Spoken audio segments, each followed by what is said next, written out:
महाराणा प्रताप के घोड़े चेतक की उत्पत्ति गुजरात के काठियावाड़ी क्षेत्र में हुई थी। चेतक घोड़ा गुजरात के चोटिला के पास भीमोरा का था। भीमोरा के काठी राजपूत के एक चारण व्यापारी ने एक दिन तीनों घोड़े चेतक, त्राटक और अटक तीनों घोड़े को लेकर मेवाड़ की धरती पर पहुंचता है और महाराणा प्रताप से तीनों घोड़े को खरीदने का आग्रह करते हैं। तभी महाराणा प्रताप अनजान व्यापारी होने के नाते घोड़े खरीदने से मना कर देते हैं। व्यापारिक के बहुत आग्रह करने के बाद तथा रणनीति से पारंगत बताया, तब महाराणा प्रताप ने कहा, इन घोड़े के अंदर ऐसा क्या है, मुझे उनका सबूत चाहिए। तभी महाराणा प्रताप इन तीनों घोड़े का परीक्षण लेना चाहते थे। महाराणा प्रताप परीक्षण के लिए त्राटक को चुनते हैं।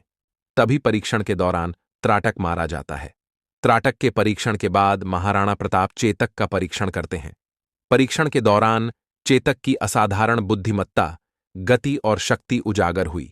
चेतक अपने रास्ते में आने वाली हर बाधा का सामना बहुत ही आसान तरीके से करता जा रहा था और युद्ध मैदान में वीर योद्धा की तरह लड़ता था।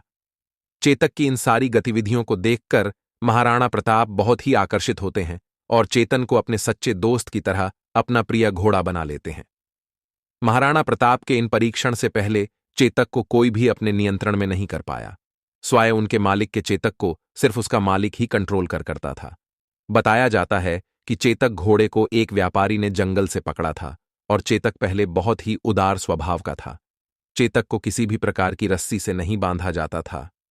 चेतक को बचपन से ही बहुत अच्छी तरीके से परीक्षण कराया गया था।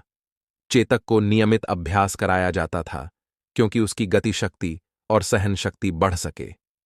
चेतक को बचपन से ही आज्ञा का पालन करना और युद्ध के संकेतों के बारे में सिखाया गया था। हल्दी घाटी के युद्ध में महाराणा प्रताप के प्रिय घोड़े चेतक ने बहुत बड़ी भूमिका निभाई। महाराणा प्रताप के साथ साथ चेतक भी जी जान से लड़ा। युद्ध में महाराणा प्रताप के घोड़े चेतक तथा मेवाड़ी योद्धाओं ने अपने दुश्मन सेना को कड़ी तक कर दी। युद्ध मैदान में चेतक अदम्य शक्ति और गति के साथ युद्ध किया। वह अपने पैरों से दुश्मनों को रोनते हुए आगे बढ़ता रहा। युद्ध मैदान में चेतक ने कई दुश्मनों को मार गिराया और महाराणा प्रताप की रक्षा में अहम भूमिका निभाई। हल्दी घाटी के युद्ध में चेतक के सर पर हाथी का मुखौटा लगाया जाता था ताकि दुश्मन के हाथियों को कंफ्यूज किया जा सके। हल्दी घाटी के युद्ध में जब महाराणा प्रताप ने चेतक को आदेश दिया और चेतक मानसिंह के हाथी के मस्तक की ऊंचाई तक बाज की तरह गया और अपने आगे के दोनों पांव को हाथी की सूंड पर रख दिया और इस वक्त महाराणा प्रताप ने अपने भाले से वार किया जिसमें मानसिंह घायल हो गए थे। उसी वक्त चेतक की एक टांग हाथी के दांतों पर लगी तलवार से घायल हो गई। एक पैर कटे होने के बाद भी चेतक पहले की तरह लड़ता रहा, जिसने अपने स्वामी को किसी भी प्रकार की अनहोनी का अंदेशा न होने और चेतक युद्ध भूमि में डटा रहा। हल्दी घाटी के युद्ध में चेतक पूरी तरह से घायल हो गया था। जैसे ही महाराणा प्रताप को पता चला कि अब उनका घोड़ा चेतक बुरी तरह से घायल हो चुका है तो उन्होंने युद्ध भूमि को छोड़ना उचित समझा और उसके बाद झालाराव ने भी महाराणा प्रताप को हल्दी घाटी से निकलने को कहा। महाराणा प्रताप युद्ध से निकलना नहीं चाहते थे। जब महाराणा प्रताप हल्दी घाटी से निकले तो कुछ मुगल सैनिकों ने उनको देख लिया। वे प्रताप को मारकर अकबर से इनाम लेना चाहते थे। इस वजह से उन्होंने प्रताप का पीछा किया। जब महाराणा प्रताप को पता चला कि 2 मुगल सैनिक उनका पीछा कर रहे हैं तो वे सावधान हो गए। ऐसे में उनके सामने 25 से 26 फीट चौड़ा बरसाती नाला था। चेतक इस जख्मी हालत में भी एक लंबी छलांग लगाकर उस नाले को पार कर गया जिसे मुगल सैनिक पार न कर पाए। लेकिन उस समय तक चेतक के शरीर से लगातार खून बह रहा था और वह महान घोड़ा बुरी तरह से घायल हो चुका था। पर अब उसकी गति धीरे धीरे कम होती जा रही थी। पीछे से मुगलों के घोड़े की टापें भी सुनाई पड़ रही थीं। उसी समय प्रताप को अपनी मातृभाषा में आवाज सुनाई पड़ी, नीले घोड़े राह सवार।